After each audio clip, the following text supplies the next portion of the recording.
And good evening. This is the Elliott wave update for the S&P 500 for Monday, August 8th, 2022. Not much to be adding to today's analysis. The market did actually follow through to the upside, as we did expect on one hand, and we were looking for an actual move all the way, trying to get itself back above 4,200 and on up to the daily 200 EMA, which sits at 42.18. That remains our resistance level. Market got up to 41.92 today. Actually, 41.88.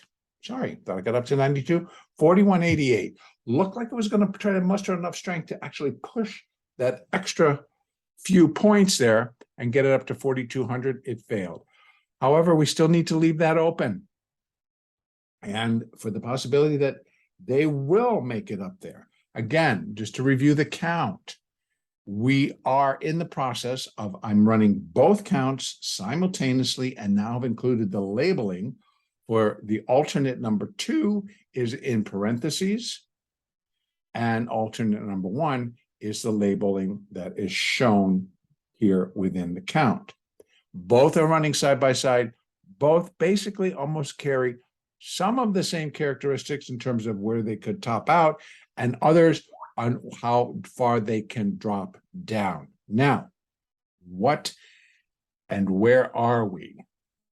If we take a look at this, on my alternate view number 1 is that we completed a minor wave 1, not the entire C wave, but just the minor wave 1 here at 36.39. And we've been in the process since that June 16th low of tracing out a minor wave 2 counter trend rally. That'll consist of an A, a B, and a C. Still underway, even though I'm marking it as complete. We're leaving open the possibility that this is where it'll get. That's why I'm leaving these up a little bit, but that's what I'm looking for. And we will leave that possibility open, but once it's complete, I am looking for a C wave. Excuse me. Whoa. My days, they kind of just gel together here. I am looking for a minor third wave down. And once that begins, it should be strong and push the market cleanly below the daily 4, the daily 8, the daily 20, the daily 50 EMA, and that'll just get us back below 4,000. So I needed to break below 4,100, then back below 4,000, and actually start heading down below 3,900 to confirm a minor third wave. Let's go over and take a peek at the other count, which is alternative number 2. I'm sorry for all the beeps and the whistles here, but people are trying to get a hold of me.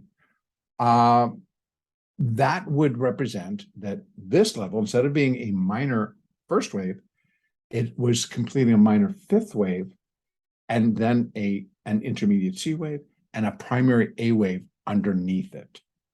And what that then suggests is this has all been the beginning stages of an intermediate A wave, and above that would be a primary B wave. So it's a primary B wave up. Now, it remains my alternate, because I don't, for it to be the primary B wave, we're looking for much higher levels. And even the A wave should and could possibly be a 1, a 2, and this is just 3, and then we get a 4, and then we get a 5. And that 5 could take us even higher. So I do think that there's too much out there holding it back, and that this is starting to run out of steam. In fact, on my daily chart, you can see it's rolled over already. That's just in spite of closing with a green bar. So let's take this down to the 4-hour chart. It's going to take a minute because my computer's being a little, there we go. So opening that up, this is the 3 and this is the 4. So it's actually moving this over. And I'll do it right now. Moving the 3 over to here to line it up properly.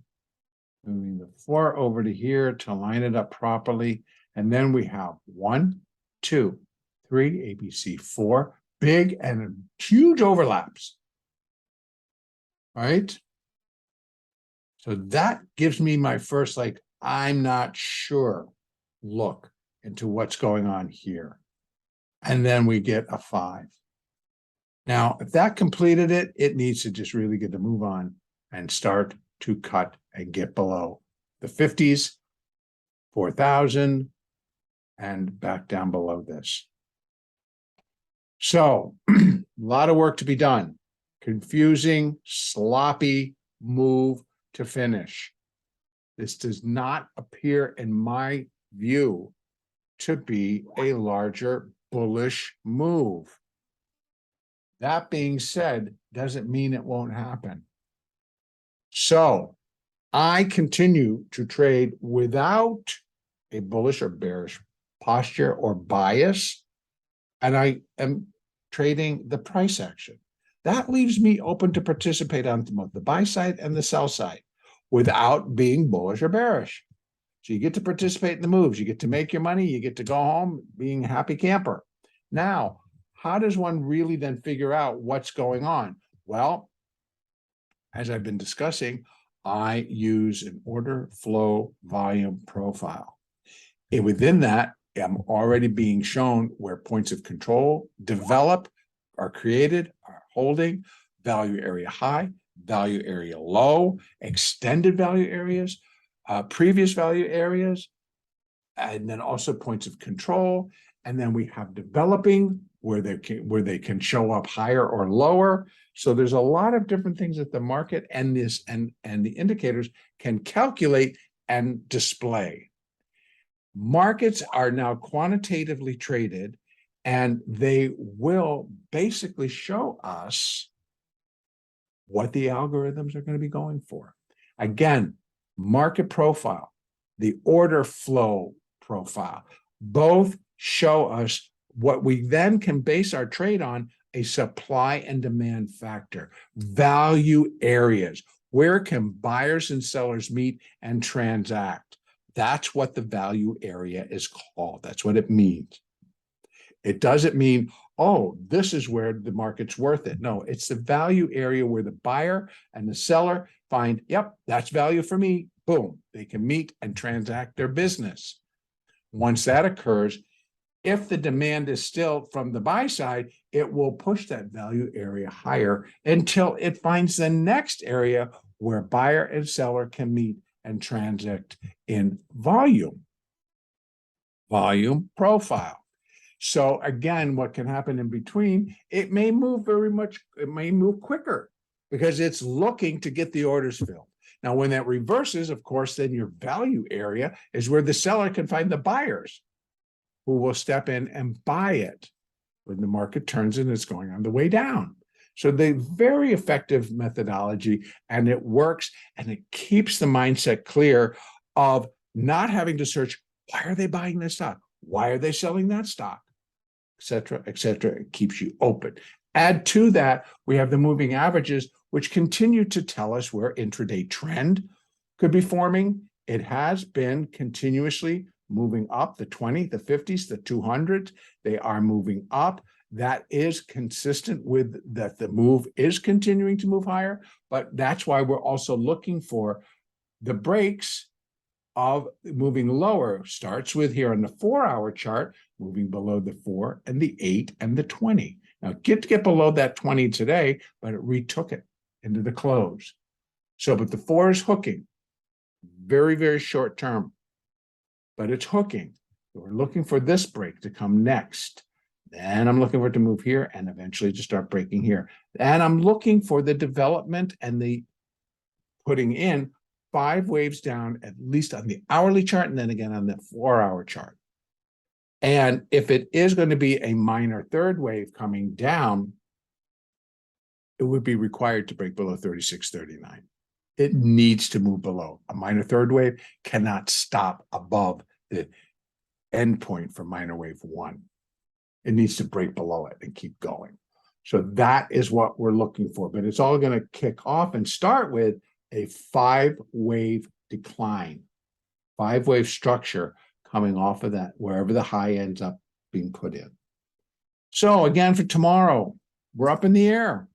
Unfortunately, I will trade it no matter what happens because I am a day trader and I am not going to take the bias of bullish or bearish. So I'll play what the market gives me, what is trading in front of me. So still looking for this completion. We got to leave open the potential that it will eventually get to 4,200 and then slip above. Don't know how comfortable it'll get up here because each time it goes up, they reject it and it slides back lower. But maybe we can get up to 42, maybe we can get up to 42.18. Or if we get a really good picture going, we get up to 42.52. And above that, we have the 200 SMA at 43.30. And then we have more Fibonacci resistance at 43.39. No matter where this gets to, the next move will be a downswing. And that will be the determining factor as to how far this market will go down. Minor third, no matter if it starts from here or here, would be expected to go down and break below 36.39. An intermediate B wave would not be expected to break below 36.39. It would be expected to hold above it and then put it in and then rally up in a C wave. And that would then complete the primary degree B wave. Whether it's here, whether it's here, it's still going to complete a primary B wave. And the next move will be a very strong decline in a primary C wave. And that will just put in the cycle wave A. Then we're going to get another rally, another strong rally on a cycle degree, strong B wave rally, and then a cycle degree C wave decline. And that's the one that I anticipate will begin to bring the market back down. Got to get my computers to clean up and move a little bit faster now. Back down towards the 2009 lows, right in here. Yep, I know that rally is intense. Yep, I know it's steep. And everybody goes, can't happen. Okay. That I think is fine. But I'm not going to be bullish or bearish about it. That is just what the numbers, when I run them, that's what it tells me the potential is. Under Elliott and Fibs, that's where it tells me it could go.